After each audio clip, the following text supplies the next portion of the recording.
चिराग पासवान से हमारी पार्टी का वैचारिक मतभेद है। एनडीए में हमारी स्थिति स्पष्ट है। अब किसी के कहने से कि हम एनडीए में हैं कि नहीं हैं, दिन है तो रात भी होगा और रात है तो कल दिन भी आएगा, सूरज भी निकलेगा। तो हमारी तैयारी 243 पर है। 243 पर हम अपने प्रत्याशी को खड़ा करेंगे और जीतने के लिए खड़ा करेंगे, ना कि किसी को हराने के लिए। आज हम तय कर लें कि हमको एनडीए के खिलाफ अगर चुनाव लड़ना है तो कोई रोक लेगा? नहीं रोक सकता है। 2025 के दंगल में रोमांचक मुकाबला होगा और आमने सामने दो धुरंधर सामने होंगे, जहां नीतीश कुमार और तेजस्वी यादव भिड़ेंगे।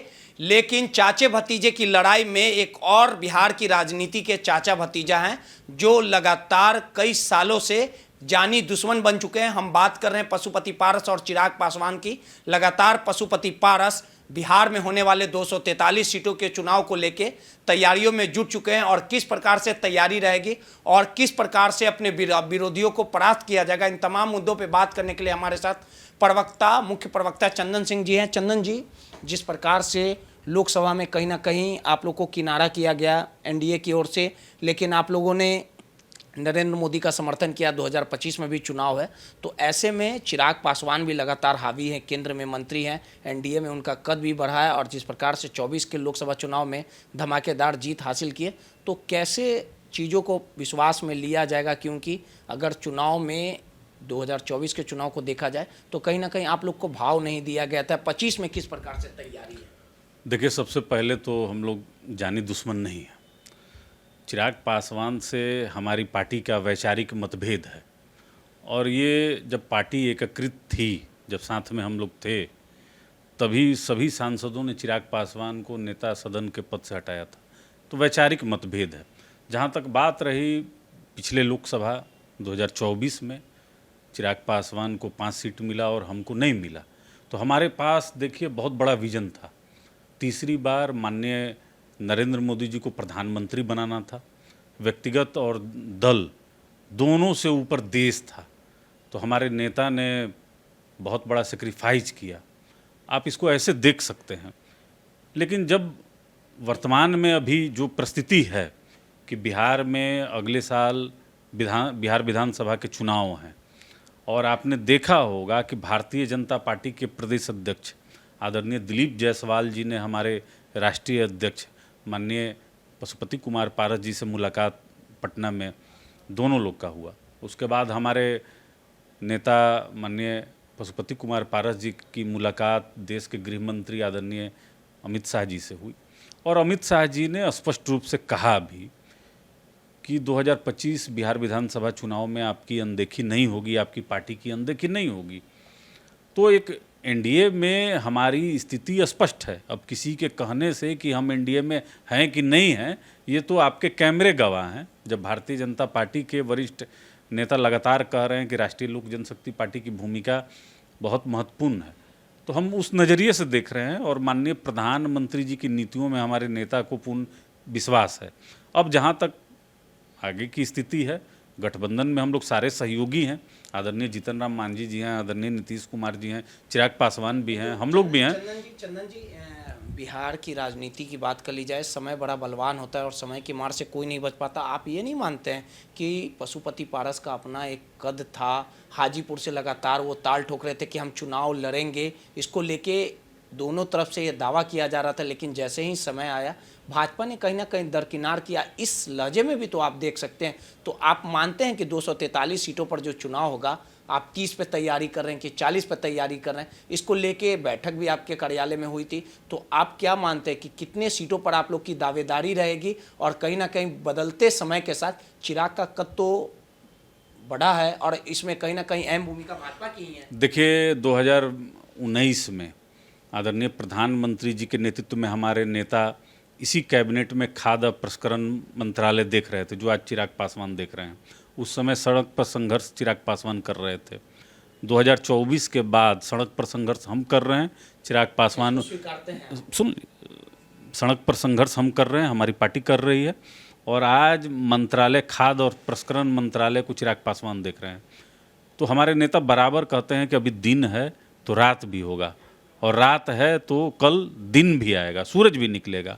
राजनीति में हर परिस्थिति के लिए तैयार होना चाहिए और कभी भी हमारे नेता ने पद के लिए राजनीति नहीं किया है। 8 बार के विधायक रहे हैं, बिहार में 4 बार मंत्री बने हैं, सांसद बने, एमएलसी बने। कोई सदन ऐसा नहीं है जहाँ का प्रतिनिधित्व करने का अवसर ना मिला हो।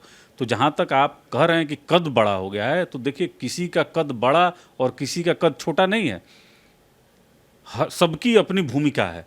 तो आप देख लीजिए 243 विधानसभा सीट है और इसमें गठबंधन के नेता जब बैठेंगे तो सबकी भूमिका तय हो जाएगी। हमको स्वीकार होगा सम्मान के साथ तो हम एनडीए के साथ में चुनाव लड़ेंगे, स्वीकार नहीं होगा तो हमारी तैयारी 243 पर है। एक पार्टी के नाते हमारी तैयारी हर विधानसभा में है।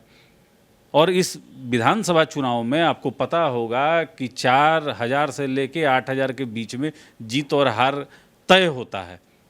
तो इतने प्रत्याशी तो हमारे पास हैं ही। एक आखिरी सवाल है, 2020 के बिहार विधानसभा की बात कर ली जाए तो चिराग पासवान ने 164 सीटों पे अपने उम्मीदवार को खड़ा करने का काम किया था और कहीं ना कहीं भाजपा के साथ वो पोलाइटली थे, लेकिन नीतीश कुमार को हराने के लिए, नंबर 3 की हैसियत में लाने के लिए चिराग पासवान ने सभी जगह कैंडिडेट भी उतारे थे। तो आखिर 2025 के बिहार विधानसभा चुनाव के लिए आपकी कितनी दावेदारी रहेगी कि हमको इतना सम्मानजनक सीट मिलना चाहिए, अगर हमें सीटें नहीं मिलती है तो हम अकेले चुनाव में 243 के लिए? देखिए, आपका प्रश्न चिराग से स्टार्ट हुआ है। अब चिराग जी इसी गठबंधन के पार्ट हैं। ठीक है, 2020 में 136 सीट पर वो चुनाव लड़े, 135 सीट पर जमानत जब्त हुआ, मटिहानी से एक राजकुमार सिंह चुनाव जीते, वह भी जनता दल यूनाइटेड की सदस्यता वो ले लिए। अभी पुनः चिराग पासवान की एक सभा मटिहानी में हुई जहां वो उस सीट पर दावा कर रहे थे। तो गठबंधन के अंदर में तय हो जाएगा कि किसको कौन सी सीटें मिल रही हैं। जहां तक तैयारी की बात है तो हर एक पार्टी मैक्सिमम से मैक्सिमम पर तैयारी करती है। और हमारा जब आप 2000 से जब इतिहास आप देखिएगा तो 2005 में भी 29 एमएलए लोक जनशक्ति पार्टी के पास थे और हमारी तैयारी 243 पर है। कमोवेश आप थोड़ा बहुत ऊपर नीचे कर सकते हैं, इसके पीछे ये नहीं है कि 243 पर हम लड़ना चाहते हैं। हमारा गठबंधन एनडीए में सम्मानजनक सीटों पर होगा। तो जितने भी एनडीए के प्रत्याशी होंगे, हमारे सहयोगी दल के प्रत्याशी होंगे, उनको मदद करेंगे। अन्यथा 243 पर हम अपने प्रत्याशी को खड़ा करेंगे और जीतने के लिए खड़ा करेंगे, ना कि किसी को हराने के लिए। तो हमारी तैयारी मुकम्मल पूरी है। अब आने वाले समय में चूंकि अभी 1 साल का वक्त है चुनाव में, तो जब भी चुनाव के लिए गठबंधन के नेता बैठेंगे तो हम लोग आपस में तय कर लेंगे। आखिरी सवाल है, अगर सम्मानजनक सीटें मिलती है तो ठीक है, एनडीए के साथ आप लोग चुनाव लड़ेंगे, नीतीश के चेहरे पे चुनाव लड़ा जाएगा, जिस प्रकार से भाजपा लगातार ये कहती आ रही।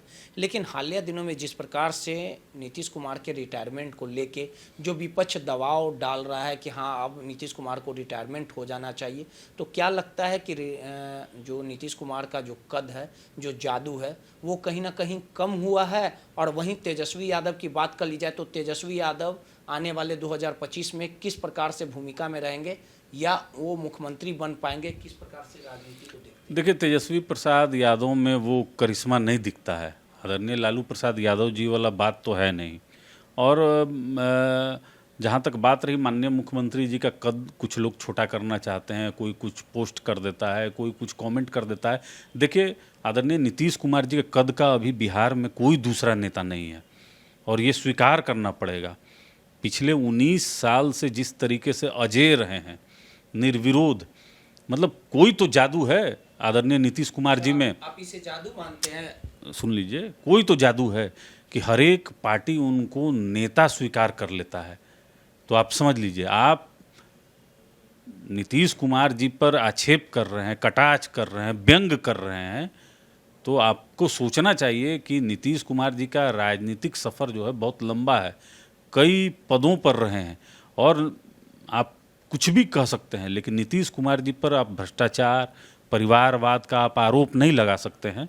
और अब तो विरोधी उनको वीआरएस लेने तक कह रहा है कि भाई आरजेडी कह रहा है ना कि आप रिटायरमेंट ले लीजिए। रिटायरमेंट तो आप तब कह रहे हैं जब आप उनको हरा नहीं पा रहे हैं। अब हरा नहीं पा रहे हैं मतलब स्वेच्छा से आप छोड़ दीजिए, है ना। तो आप भाई, लोकतंत्र है, लोकतंत्र में जनता मालिक होती है। जनता जिस दिन नीतीश कुमार जी के खिलाफ मत दे देगी, नीतीश जी हट जाएंगे। लेकिन भारतीय जनता पार्टी हो, राष्ट्रीय लोक जनशक्ति पार्टी हो, मांझी जी हो, उपेंद्र कुशवाहा जी हो, हर कोई चाहता है कि उनके नेता नीतीश कुमार रहें। कौन नहीं चाहता है? नीतीश कुमार जी बहुत बड़े समाजवादी नेता हैं और हर एक दल और समाज को लेकर चलने वाले हैं। हम लोग चाहते हैं कि 2025 में नीतीश जी नेतृत्व करें एनडीए गठबंधन का, और तकरीबन हर एक पार्टी ही ऐसा चाहती है आरजेडी छोड़कर। आरजेडी का इस बार खाता नहीं खुलेगा और तेजस्वी प्रसाद यादव के पास कोई विजन नहीं है, कोई विजन नहीं है। रोजगार दिए बोलते हैं 17 महीने नहीं, रोजगार देखिए आप देखिए, पत्रकार हैं, आप भी जानते हैं ये मुख्यमंत्री का काम है। लेकिन अगर कोई मंत्री अगर बोलता है कि हम रोजगार दिए हैं तो ये सफ़ेद झूठ बोलता है। आप रूरल जगह पर जाकर ये बोल दीजिए, ये बात और है। लेकिन पटना में जहाँ की लोगों में बौद्धिक क्षमता बहुत ज़बरदस्त है, तो आपके कहे हुए तथ्य पर लोग हंसते हैं। तेजस्वी प्रसाद यादव का क्या क्वालिफिकेशन है और कितना उनमें स्टेमिना है, ये पब्लिक देख चुकी है। अब जहां वो अपने कार्यकर्ताओं में जो है कि बूस्टर डोज लगाने चले थे, अब विदेश यात्रा पे चले गए। कितने सीरियस हैं बिहार के विकास के प्रति, अब हर कोई जानता है। एक आखिरी सवाल है, अगर चिराग को ज़्यादा भाव दिया गया और आप लोग की अनदेखी की गई एनडीए में 2025 में, तो आप लोग अकेले राह पे चल पड़े। देखिए, 4 पैर वाले को ना आप बांध के रखिएगा, 2 पैर वाले को कोई बांध के रखा है? आज हम तय कर लें कि हमको एनडीए के खिलाफ अगर चुनाव लड़ना है तो कोई रोक लेगा? नहीं रोक सकता है। लेकिन हम लोग गठबंधन में साथ में हैं, और भविष्य में क्या होगा क्या नहीं होगा, अभी तो चिराग पासवान का जो बयान है 3 आपका लेटरल नियुक्ति पे है, SC ST क्रीमी लेयर पर है, जातीय जनगणना पर है। क्या जातीय जनगणना भारतीय जनता पार्टी का कोर एजेंडा रहा है क्या? लेकिन चिराग पासवान का अपना मत है, तो हर एक कोई अपना अपना मत देता है। हम लोग एनडीए में हैं और हमारे नेता ने स्पष्ट कई बार कहा है, आपके चैनल पर भी कहा है, मैं फिर पुनः दोहरा देता हूं कि जब तक राजनीति में रहूंगा, माननीय प्रधानमंत्री जी के नेतृत्व में रहूंगा। अब एनडीए में अगर हमको सम्मान नहीं मिलेगा, तब हम अपने कार्यकर्ताओं से विचार विमर्श करके कोई निर्णय लेंगे। चलिए, सीधे तौर पे पशुपति पारस के मुख्य प्रवक्ता चंदन सिंह जी थे, और जिस प्रकार से 2025 के चुनावी मैदान में नीतीश कुमार की बादशाहत कायम रहेगी या तेजस्वी यादव नीतीश कुमार को पटकनी देंगे, ये तो आने वाला समय ही बताएगा। लेकिन सीधे तौर पे पशुपति पारस ने यह ऐलान की पार्टी ने यह ऐलान कर दिया कि हमारी तैयारी 243 सीटों पे है, और जब हमें भाव नहीं दिया जाएगा तो हम अकेले चुनावी मैदान में कूद सकते हैं। कैमरामैन शशि के साथ रोहित, दर्श न्यूज़, पटना।